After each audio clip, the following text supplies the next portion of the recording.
Bom dia, meus amigos do YouTube. Aqui é o Will Vieira. Estou aqui mais uma entrevista top no canal, recebendo ele, professor Marquinhos, aqui da cidade de Itaí. Seja bem-vindo, professor Marquinhos. Opa, eu que agradeço aqui a honra, o privilégio de estar participando do seu canal. Gostei muito, gosto muito dele, tá? Tá de parabéns. Muito obrigado, professor. E professor Marquinhos, sempre os entrevistados que vêm aqui, eu faço a primeira pergunta: aonde o senhor nasceu e aonde o senhor estudou?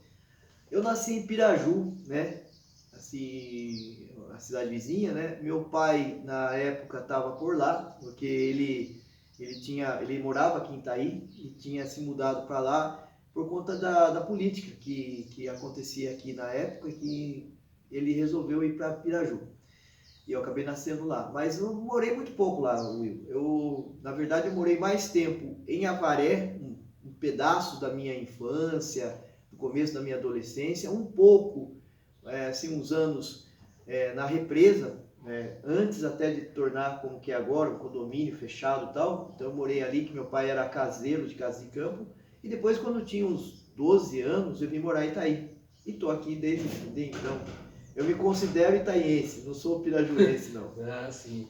E, professor, de onde surgiu a vontade de ser professor? De estudar? Para ser bem sincero, assim, eu sempre falo isso até para os meus alunos, eu sou meio professor por acidente, né? Eu não imaginava que eu seria professor até os 20 anos de idade. Até mais, acho que até os 21, 22.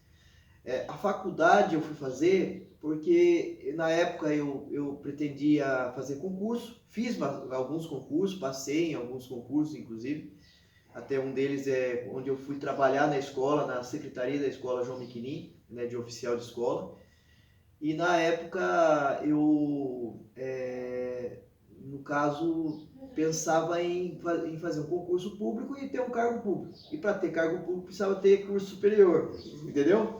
Aí o curso superior de geografia que eu fui fazer em Avaré era por conta disso, que eu precisava ter um curso superior para poder fazer concurso. E aí o destino, né? Eu tinha passado em 3 concursos, um para prefeitura, um para Sabesp e um para oficial de escola, para trabalhar na secretaria da escola. No da prefeitura eu não quis ir, não aceitei, fui chamado tudo, até a época o prefeito era o Carlito. Só que eu achei por questões políticas que não ia ser legal, né? Eu resolvia, entre trabalhar na prefeitura e trabalhar para o Estado, né? Eu resolvi trabalhar para o Estado e assumi o cargo de oficial de escola dentro da escola João Miquilim. Eu estava trabalhando na escola daí. E estava aguardando ser chamado para a Sabesp. Só que aconteceu uma coisa incrível. Eu tinha passado em 32º, né? E era um cargo muito bom, pagava muito bem, né? Eu tinha passado em 91, acho. Olha, faz tempo, né? 91. E aí, foram chamando, né? Eu estava em 32º. Então, nos primeiros 2 anos depois do concurso, chamaram, parece que 19 pessoas. Né? Eu sempre estava olhando e tal. E aí prorrogou para mais 2 anos. Quer dizer, tinha 4 anos para eu ser chamado, você está entendendo? Uhum. Só que aí o que acontece? Era um cargo que era chamado se as pessoas fossem se aposentando, se ela saindo, desistindo, que é muito difícil, né? Enfim, até é chato de falar, mas morrendo, né? Então, para surgir as vagas. Aí depois de mais 2 anos, quando foi caducar, porque o concurso caduca, né? Tem um período de chamada, depois ele caduca. Quando foi caducar, Will, tinham chamado 29 e eu estava em 32º, então eu não fui chamado, tudo por Deus. E em 93, eu já estava trabalhando, já fazia um pouco mais de um ano e meio no João Miquilim, surgiu aula de História e Geografia. E a Alcinete, que era a vice-diretora do João Miquilim, ela, sabendo que eu fazia Geografia, ela me propôs que eu pegasse as aulas. E eu até na hora não quis, sabe, na hora não aceitei, mas ela deu uma semana de prazo para eu ver como que era tudo, que eu não precisava sair do cargo que eu estava, entendeu? Falou do dinheiro, que era bem mais, eu ia receber bem mais, só que eu não me via como professor. E, bom, daí eu aceitei, peguei e fui uma semana dando aula. O Will do céu. eu era novo, né? Eu tinha na época 22, 23 anos, né? E eu lembro que, nossa, a criançada só faltava subir em cima de mim. Eu não levava muito jeito, não. Só que aquilo foi virando um desafio que eu não queria aceitar, largar de qualquer jeito. Aí eu peguei, quando depois de na sexta-feira mesmo, que meio me senti desafiado pelos alunos, que eles achavam que eu não servia para ser professor, era mais ou menos isso, eu falei, não, eu vou ser. Eu cheguei para a Alcinete e falei, dona Alcinete, eu vou aceitar. A Alcinete, se você não sabe, ela é irmã da Nelly, não sei se você conhece, que trabalhou muito tempo na escola João Miquelin. E a Nelly é mãe do Paulo Suave, né? Então é de uma família mais ou menos conhecida aqui em Itaí. Só que a Alcinete foi embora, faz muito tempo que eu não a vejo. E por conta disso, sou professor até hoje. Legal. A gente vai aprendendo o ofício, não é assim uma coisa que... Não dá para dizer que você é professor sem nunca ter sido. Você está me entendendo? Eu acho que é meio parecido com o ofício de ator. Você não tem como ser o ator se você não praticar, se você não exercitar. Ninguém nasce ator, ninguém nasce professor. Você tem que aprender isso na prática, entendeu? E falando de ator, já que o senhor citou um pouco, o senhor fala um pouquinho da arte também, que o senhor gosta muito de arte também, né? Então, na verdade, era o que eu mais queria fazer na vida, né? Desde de pequeno, desde moleque, eu sempre gostei muito, né? Eu tinha um sonho, eu sempre falava com meu pai que eu queria ser jornalista. Até meu pai sempre me incentivou, né? Enquanto ele esteve vivo, né? Ele sempre estava me incentivando a fazer jornalismo, ele achava super legal, eu gostava demais também. Até um pouco antes dele morrer, ele tinha plano da gente mudar para uma cidade que tivesse o curso, a faculdade. Na época não tinha, agora tem, né? Agora tem, se eu não me engano, tem na FSP, tem a Varé. Mas aqui por perto não tinha na época, sabe, Will? E aí havia essa vontade, né, de fazer jornalismo, mas também eu gostava muito de arte, né? E essa é uma coisa que sempre teve na minha vida. Eu muito moleque, eu lembro que eu passei a gostar muito de música e eu enfiei na minha cabeça que eu ia ter uma banda de rock, sabe? E aí deu certo que eu fui morar a gente mudou muito dentro de Itaí, né? E aí a gente foi morar de frente para a casa de um rapazinho, na época era um menino, né? O Alexandre, Xandão, que tinha o apelido de Xandão. E ele estava aprendendo a tocar violão, né? Ele e um amigo dele, que era muito amigo dele, o Jatir Tapi, né? Acho que se ele vai ver essa entrevista, mandar um abraço, mandar um abraço tanto pro Xandão, que faz muito tempo que eu não vejo, né? Que eu sei que é delegado de polícia hoje, e pro Jatir, que está nos Estados Unidos. O meu amigo Jatir, amigo de infância, né? E assim, na época, Will, eu tinha uns 17 para 18 anos e eles tinham 15 anos, né? Eram muito novos, a gente era muito novo. E aí, vendo eles aprendendo a tocar violão e tal, eu já tinha uma coleção de vinil, eu dei um jeito de mostrar para eles ali, sem conhecer eles direito, e eles ouvindo acho que foi mais ou menos isso, foi por causa dos vinis meus que a gente acabou travando as primeiras conversas. E aí, depois, com o tempo, eu fui colocando na cabeça deles da possibilidade de se ter uma banda de rock, e eles também meio que começaram a ter vontade, e eles conseguiram, eu participei só do comecinho, sabe? Ali meio que mais como um incentivador mesmo, enquanto eles não tinham vocalista, eu cantava, só que eu cantava mal pra caramba, não tinha o menor talento, né? Eu nunca aprendi a tocar também, eu ia aprender a tocar, eu travava, eu não conseguia aprender, uma coisa assim que acho que não tinha a coordenação motora necessária, talento, né? Porque tem que ter talento, né? Então, na verdade, eu fui mais um incentivador, e daí surgiu o Scala Richter, que de certa forma foi uma banda que durou bastante tempo e que fez determinado sucesso na região, né? Uma banda cover, né? Que tocava músicas rock, né? Só rock praticamente, e era uma banda muito boa, que tinha o Jatir, o Xandão, depois foi entrando o Paulinho Marques, o Júnior, né? Depois entrou o Fábio Dutra, né? Depois entrou o Paulinho Palito, que também está nos Estados Unidos. Esse tempo atrás ele veio passear aqui no Brasil, esteve aqui em Itaí. E o Juliano Pereira, que depois veio a foi aluno meu, olha só que coincidência. Ele é bem mais novo, né? Mais novo que eu. Ele foi aluno meu e depois veio a se tornar um sócio meu quando a gente montou uma empresa de eventos aqui na cidade. Que da hora. Então, talvez não, com certeza é um grande amigo meu, melhor amigo meu, né? E assim, essa foi a minha experiência no rock. Aí, um pouco depois dessa experiência, eu quis fazer teatro. Aí vem a história com o teatro, que eu fiquei sabendo de um curso, isso já em 1990, né? Já tinha passado algum tempo do rock. O rock foi 87, 88, 89, né? Eu fiquei sabendo de um curso em Avaré e eu fui fazer esse curso. Esse curso foi dado, Will, pelo Paulo Drummond.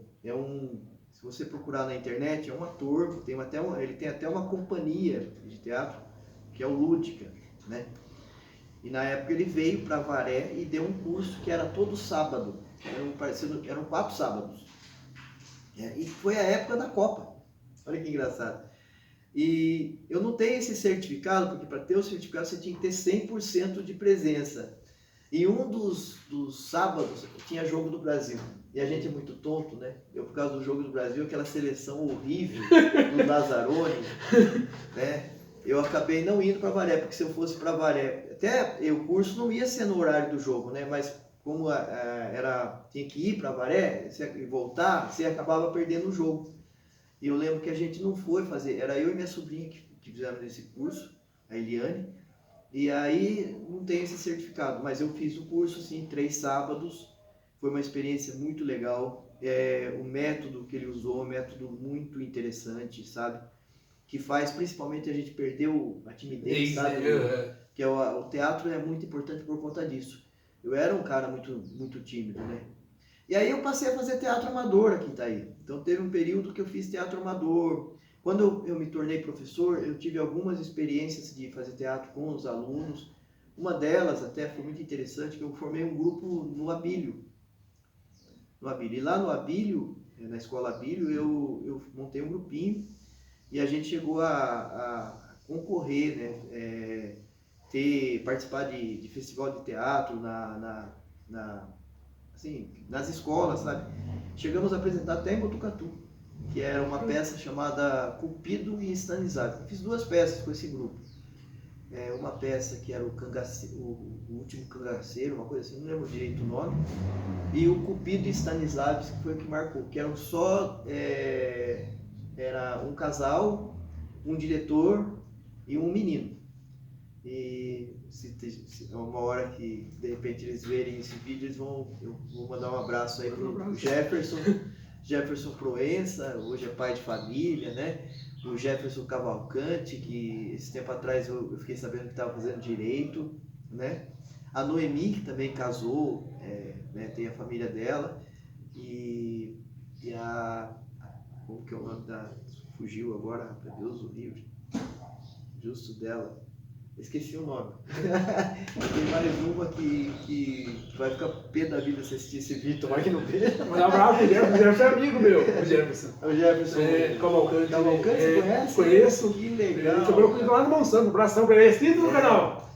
Vou lembrar o nome até o final da entrevista, acho que eu lembro o nome tá na minha cabeça aqui, o nome dela, Cláudia. A Cláudia, que inclusive é bem parente minha, né? Olha, eu estava esquecendo, a Claudinha. E, enfim, foi uma experiência e tanto, viu? Porque era uma peça grande, tinha quase 1 hora de duração, muitas falas. A Noemi mostrou uma memória, assim, fora do comum, para decorar tudo aquilo. E a gente conseguiu fazer. Então, o teatro, na verdade, eu nunca consegui fazer uma coisa mais profissional. Aí eu participei do Mapa Cultural também. O tempo que o Elcio Luiz, já ouvi falar, né? O Elcio Luiz, ele era o secretário da Cultura. A gente participou do Mapa Cultural Paulista com o Último Velório, que também foi adaptado pela Vandenilza. Um abração pra Vandenilza, lá que ela tá vendo também. Que show, né? E E assim, teve a participação do Irair, um abraço pro Irair, a gente vai mandar muito abraço. O Irair, que é professor, né? Que foi professor do meu filho esse tempo atrás, professor de educação física e que sempre também fez algumas coisas no teatro. Ele fazia um personagem, cara, que ele se vestia de mulher, é muito engraçado, muito engraçado mesmo. E a gente, nessa peça, pra você ter noção, ficava morto em cena. E ele tinha o caixão, tudo, então era muito interessante. E teve várias pessoas participando. Vou dar um abração pro seu Zé Leite também, que ele o Zé Leite, incentivou a fazer entrevista com o senhor, vai, chama o Marquinhos. Com o Zé Leite a gente fez teatro na faculdade, porque eu estudei um ano antes dele, quer dizer, eu estava, se eu não me engano, no terceiro ano, ele estava no segundo, de geografia, lá na FREA, né? Bons tempos, hein? Melhores tempos, Will. E aí a gente fez uma semana de geografia e a gente fez junto uma peça chamada Reforma Agrária, também adaptada pela Vanderlei. Vanderlei está presente na nossa história, né? É isso, Will. Aí com o teatro foi isso. Daí teve o envolvimento com rádio. Eu mexi uma época com rádio, né? E primeiro com uma rádio piratíssima, que era Alternativa FM. Um abraço, Netinho. Vou mandar o vídeo para você depois, tá? O Neto, filho do Rafael Rolim, né? Ele teve a ousadia de fazer uma rádio pirata. E eu tô falando, isso é bem assim, antes do teatro até, 88, 89, e assim, foi muito legal, porque a gente tinha uma programação muito bacana, tinha programa sertanejo, tinha programa de rock. Que da hora, né? E eu fazia um programa de manhã junto com o Paulinho Bergamo, que depois ele se apelidou de Paulinho Gente Fina. E era ele que fazia a locução e eu que programava, colocava as músicas para ele, assim. Então foi uma experiência e tanto. E passado um tempo, aí o Amarildo da Gráfica, ele teve uma rádio aqui, que era a Realidade FM, até o professor Jorginho tinha programa, o jornal, né, que era o Jornal do Meio-Dia, né, que tinha a trilha sonora mais interessante que eu já vi para um jornal, que era do Pink Floyd. O Jorginho fazia assim. Aí teve um tempo que nessa rádio tinha o programa do Rubinho, filho do Rubens Maestro, que era de manhã. Aos sábados e domingo, eu tinha um programa depois do almoço, que era o Pedreira Pop, que era da 1 às 4, e das 4 até às 7 da noite tinha um programa de rock do Juliano Pereira. Juliano fazia, que era o Let's Rock. Um abraço para o Salsicha, para o Sal, né, que ele me ajudava também na rádio. Foi uma experiência muito legal. E aí eu fazia locução. Na Alternativa FM eu não fazia locução, eu só fazia a programação. Aí nesse tempo, uma coisa que os mais novos não sabem, era disco de vinil. Da hora, o som era mais artístico. O rádio a gente tinha que controlar. Você tinha que... Era dois decks, né, dois toca-discos e dois toca-fita também, a gente usava fita também, principalmente para as vinhetas e tal. E a gente colocava, além de falar, você colocava o disco ali, você tinha que colocar a agulha para a música certinho para tocar. Então dava muito mais trabalho. Hoje em dia, quem mexe com rádio, tudo automático, tudo já programado, né? Tudo no computador é outra história. Aquilo sim, eu acho que era uma experiência artística, vamos dizer assim, né? Então foi muito legal, foi muito bacana isso. Enfim, tem outras coisas também, tem literatura. O senhor é poeta, né? O senhor escreveu umas poesias, né? Sim, faz muito tempo que eu não consigo escrever mais nada. Desde a pandemia, não consigo. Tive um bloqueio muito grande. Até eu escrevi muita poesia e crônica, né? Então, até participei de concurso. Tem duas crônicas publicadas em antologia. Eu organizei junto com o Toninho. Toninho, você já entrevistou o Toninho? Professor Toninho? Bom você chamar ele, tá? Eu acho que ele tem história para contar também. Com o Toninho, que é professor de história, trabalha no Freitas, é gerente no Freitas, no Freitas Supermercado, A gente também tem uma amizade que vem muito tempo, acho que desde que eu vim morar em Itaí, um pouco depois que eu vim morar em Itaí, conheço o Toninho. E a gente organizou uma antologia literária itaiense, a primeira antologia literária itaiense. Eu tenho um material lá guardado comigo para uma segunda antologia, o Will. Por vários motivos, vários fatores, eu não consegui ainda publicar, mas eu tenho esse sonho de publicar essa segunda antologia. Publicando sobre a vida já ajuda a divulgar, hein? Beleza? Então, professor, e outra também que o senhor estava contando em off, o senhor participou de cover também aqui na cidade, né? Conta um pouquinho para nós aí. Então, eu trabalhei uma época de assessor vamos falar que é assessor, não tinha esse cargo, né? Mas eu trabalhava para a prefeitura e o secretário da Cultura, acho que o primeiro secretário da Cultura que Itaí teve foi o Elcio Luiz. E ele me convidou para trabalhar com ele. Então eu era uma espécie de assessor dele, né? E aí ele começou a organizar, e até hoje se organiza, a gincana da Semana da Pátria, né? Que envolvia, e acho que agora não consegue ser mais isso, porque a cidade cresceu, é outro tempo, né? Mas naquela época envolvia realmente a cidade toda, né? E dentro dessas gincanas, eram 4 equipes, cada equipe tinha 100 integrantes, aí tinha a parte cultural e a parte esportiva, né? Então, cada equipe tinha que se virar para montar os times, né? Futebol, vôlei e tal, para participar. Então, competiam entre si. E quem fazia mais pontos ganhava. Então, é mais ou menos isso. Aí teve uma vez que eu era de uma equipe, a equipe amarela. Nessa época, eu acho que eu não era mais assessor do Elcio, já não estava mais trabalhando, mas eu participei. Primeiro eu participei da organização, né, que eu estava falando quando eu era assessor, e quando eu não era assessor, eu participava das equipes, de uma equipe. E teve uma gincana que marcou a história que está aí, que foi muito... a disputa entre as equipes foi muito acirrada, que envolvia, cada equipe era patrocinada por uma empresa. Eu participei da equipe amarela, que era patrocinada pelo Banco do Brasil. E teve que... tinha lá uma dublagem, que era a dublagem de surpresa, e eu tive que dublar o Raul Seixas. Eu fui escolhido lá para dublar o Raul Seixas. Eu dublei o Raul Seixas, foi muito legal. Tá? O senhor lembra qual música que foi? Caramba, deixa eu tentar lembrar aqui. Eu lembro que eu sabia cantar a música inteira. Não sei se é Cowboy Fora da Lei. Sei que é uma música dançante, colocar 2 meninas para dançar assim, do lado, assim, foi muito legal. Foi legal mesmo. Então, assim, o que eu estava te dizendo, eu sou uma pessoa que gosta demais de arte, né? Eu tenho envolvimento. Na escola mesmo, eu vivo fazendo alguns projetos que são mais relacionados à arte do que à geografia. Geografia é minha área, né? Eu sou professor de geografia. E, assim, quando tenho oportunidade, sempre estou mexendo com arte na escola, porque é uma coisa que me dá muito prazer, né? E a gente fazer o que a gente gosta, né? Exatamente. E o professor, eu vou perguntar para o professor também, e da onde surgiu as excursões? Fazer excursão, levar o povo, e foi graças a uma das excursões que o senhor postou lá, foi agora eu tive a chance de conversar com o senhor, para puxar a conversa. Não, então... na verdade, quando eu comecei a fazer excursão, eu não visava nenhum lucro. Eu fazia mais porque eu gostava mesmo. Porque eu queria... as primeiras excursões que eu fiz na vida foram tudo meio...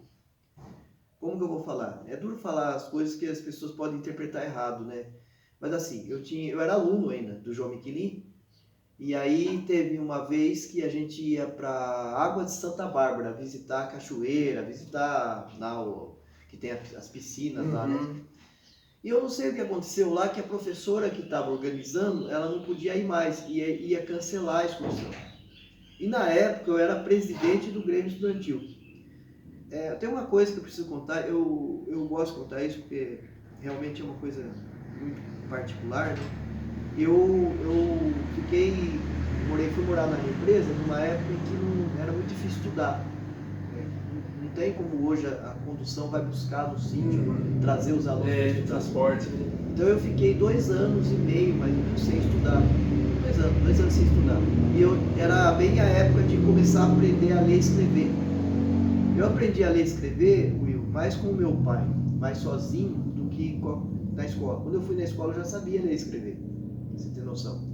E eu fui na escola eu já tinha quase 10 anos. Tanto é que quando eu fui pro primeiro ano, né, viram que eu já sabia ler e escrever. Primeiro ano, naquela época lá atrás, os alunos aprendiam a escrever, a começar a escrever e ler no primeiro ano. Então, eu já sabia. Aí puseram no segundo ano, porque eu já tinha quase 10 anos. Mas enfim, só para contar que eu estava sempre 2 anos atrasado. Então, meus colegas eram mais novos que eu. Eu tinha já 18 anos, eles tinham 16, né, no segundo, terceiro colegial, né, no ensino médio. Então, eu já tinha uns 18 anos. A professora não ia fazer excursão, eu era presidente do Grêmio, cheguei para os alunos e falei, viu, vamos falar com ela passar para a gente, porque a gente já tinha pago tudo, e a gente vai. Ah, mas não tem, sem ninguém e tal. Ah, vamos nós, a gente não vai fazer nenhuma loucura, né, a gente vamos se comportar e se o proprietário do ônibus e não ficar, não achar ruim, vamos nós. E foi a primeira vez que, de certa forma, eu organizei uma excursão. Eu peguei essa excursão e organizei no lugar da professora que não pôde ir. E aí surgiu no outro ano a possibilidade da gente ir para a praia. Mas aí eu acho que é bom ter uma outra entrevista, porque é uma história bastante longa. Só que daí, tipo, você pensa, eu já tinha uns 19 anos, mas era novo pra caramba, né? E aí eu me invoquei junto com o pessoal de Piraju, né, que era do Grêmio de Piraju. A gente organizou uma excursão para Iguape, para Ilha Comprida, sabe, para praia. Foi alguns professores, né? Mas quem estava organizando mesmo era eu e mais o pessoal, entendeu? E aí começou. Aí, passado um tempo, né? Eu continuei, quando eu fui ser professor, eu fazia excursão cultural para São Paulo, visitar museu, né? Cobrava assim um valor do ônibus, não visava lucro, né? Mas aí, com a necessidade a gente vai tendo cada vez mais gasto hoje em dia, né? Aí eu comecei a fazer visando lucro. Então eu tenho excursões que eu faço todo ano, que é para o Hopi Hari. Tem uma excursão que o pessoal gosta muito, que a gente vai para Sorocaba, visita o zoológico, vai para o shopping, né? É um dia diferente.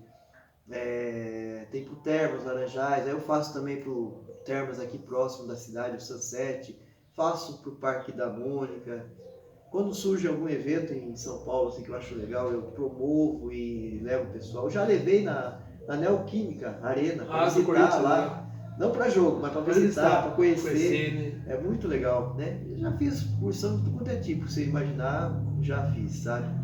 E é uma coisa também que eu gosto muito. Legal, né? Dá uma renda extra e também esquenta a cabeça um pouquinho, né? Mas é gostoso. Mas assim, é gostoso, eu gosto. Legal, professor. E mandar um abraço pro filho do senhor, como que chama o filho do senhor? Bernardo, um abração pra ele. Ele gosta muito de teatro, também, de certa forma, gosta muito de arte, né? E, enfim, ele tá sempre comigo quando eu vou assistir peças, eu sempre levo ele. E como você falou, ele é crítico, né? É bom a pessoa ter opinião, né? E ele assim, ele já consegue ver quando tem alguma coisinha que ele acha que não é legal, então daí ele já procura saber, entendeu? É muito interessante o jeitinho dele. Tá? Um abração pra ele. Bernardo, né? Bernardo Gabriel. Tá? O senhor tinha só ele? Não, eu tenho mais 2 filhos do primeiro casamento, né? O Léo, que já trabalha no Bradesco aqui em Itaí, tem 23 anos, é isso? Acho que 22 anos. E a Beatriz. A Beatriz vai fazer 25 anos, é advogada, trabalha no fórum em Quedas de Iguaçu, no Paraná. Assistente juiz. Né? Um abração pra eles, ela também. Eles não viram. Vou mandar pra eles. Eu tenho 2 enteadas também, né? Não posso esquecer das minhas enteadas, que são filhas da Ana, minha companheira, a Anne e a Ellen. Um abração pra eles também. Pra elas. E tipo, eu tenho 3 enteadas também. Combinam bem. Nós combinamos bem, porque a minha esposa teve foi casada no primeiro casamento, né? Não deu certo. Daí tem são os meus enteados todos grandes já. É? Meu enteado mais velho tem a mesma idade minha. Verdade. Nós estamos bem, pra caramba. É? Mas você não tem filho? Não. Certo. Mas eles são como os filhos seus. É, mais ou menos é isso, mesmo né? isso. Né? Quando gente, tem um casal de neto, né? Eles consideram uma coisa. É. Então, Então isso é muito interessante. Eu gosto muito das minhas enteadas, a gente se dá bem. isso é legal, né? É. Porque, lógico, ele não vai querer tomar o lugar do pai, né? Mas ele pode ser um amigo, pode ser... Não existe isso. Eu acho que quem fala que é a mesma coisa de pai, ele tá errando, né? Não é a mesma coisa. Pai é pai, padrasto é padrasto. São coisas diferentes. Só que a gente tem que ter muito respeito, tem que ter muita atenção, né? Tem que estar bem. Uhum. Esse que é o segredo, tá? E aí, professor? Chegou na reta final, muito top a entrevista, muito conhecimento, muito... E todos os entrevistados bem aqui, eu falei para o senhor, que pede uma imitação, uma homenagem para um artista que o senhor é fã. Qual que é esse? Um artista que eu sou fã? Tem que ser um que você não imitou ainda, né? Não, mas pode ser que já me entendi. O senhor que manda o senhor. Como você não gosta mais? Eu estou em dúvida, falei do Raul, né? Do Raul Seixas, que é um cantor, vamos dizer assim, que eu gosto pra caramba, que fez parte da minha adolescência. Eu tinha um MP3 com todas as músicas do Raul Seixas. Top. Eu não sei, deve estar guardado em algum lugar. Todas as músicas, todos os discos, mas todos no MP3, que eu ganhei de um colega professor lá de Taquarituba até, o Miro, abraço pro Miro. Mas eu acho o Renato Russo. Renato Russo, porque a minha história de vida, ontem eu estava me lembrando do quanto uma música da Legião Urbana, né, que era do grupo do Renato Russo, foi importante para mim, uma música chamada Há Tempos, né? E eu até postei no Facebook lá a análise feita por acho que é pastor, sabe? Mas sabe, uma análise muito boa da letra da música, da letra. E aí, eu sempre tive essa música como uma música que me impactou de tal forma, que eu me lembro, Will, onde eu estava a primeira vez que eu ouvi, que foi pelo rádio, o impacto que deu a algumas frases da música, sabe, que marcaram mesmo, que eu quis ouvir depois, eu preciso ouvir essa música com atenção. E ali foi um divisor de águas, vamos dizer assim. Eu acho que é uma música muito importante na minha vida. Então, Renato Russo. Beleza. Tá bom? E porque tem letras que mexem com a gente, né? Que a gente ouve, a gente já... Tem uma frase, tem um verso dessa música que é assim: disciplina é liberdade, ter bondade é ter coragem, compaixão é fortaleza. Disciplina é liberdade, compaixão é fortaleza, ter bondade é ter coragem. Eu acho que é um ensinamento, sabe? E tá certo que isso está em vários outros livros, não é propriamente do Renato Russo, mas ele soube encadear muito bem no que a música estava passando. Então, junto com a melodia, junto com o som, sentimento, é uma coisa muito bacana, né, de ser pensada, né? E realmente, quando você tem disciplina, você fica livre, né? Você não pode achar que com indisciplina você consegue liberdade. Não, você tem que ter disciplina para você ser realmente livre. Você tem que imaginar que quando você sente compaixão, isso te fortalece. Então é uma fortaleza para você, né? Te fortalece mesmo de fato, né? E ter bondade hoje em dia é ter coragem, né? Porque a maior parte das pessoas pensam o contrário, que você é corajoso quando você é cruel, quando você é maldoso, e não é por aí. Você é corajoso quando você sente bondade, quando você é capaz de ser bom. Entendeu? Então, para mim, isso é o essencial da vida. Muito bom. E, professor, mandar um abraço para os alunos do senhor também. Sim, é verdade. Eu falei muito pouco. Eu falei, mas não, é que eu quis focar, né, na questão de arte e cultura mesmo, que... Mas assim, eu sou o que sou porque eu sou professor. Tanto é que eu nunca vou esquecer, né, que uma vez fizeram confusão com o Marquinhos, confundiram eu com outro Marquinhos, lá no Freitas, no supermercado, e o Laudelino virou: mas como que pode confundir você com o outro Marquinhos, sendo que professor Marquinhos é só você? Aliás, o seu sobrenome é professor, Marquinhos professor. Então eu sou o que sou porque eu sou professor, né, gente? E eu mando um abraço para todos os meus alunos aí que que estão comigo aí, né, no dia a dia. Eu trabalho lá no Abílio, nos 2 períodos, né, no ensino fundamental e no ensino médio. E tenho assim eu tenho um orgulho muito grande dessa atividade de professor, Will. É duro de dizer, eu até precisava falar mais sobre isso, né? Porque eu acho que a gente só pode ser alguma coisa com educação, tá?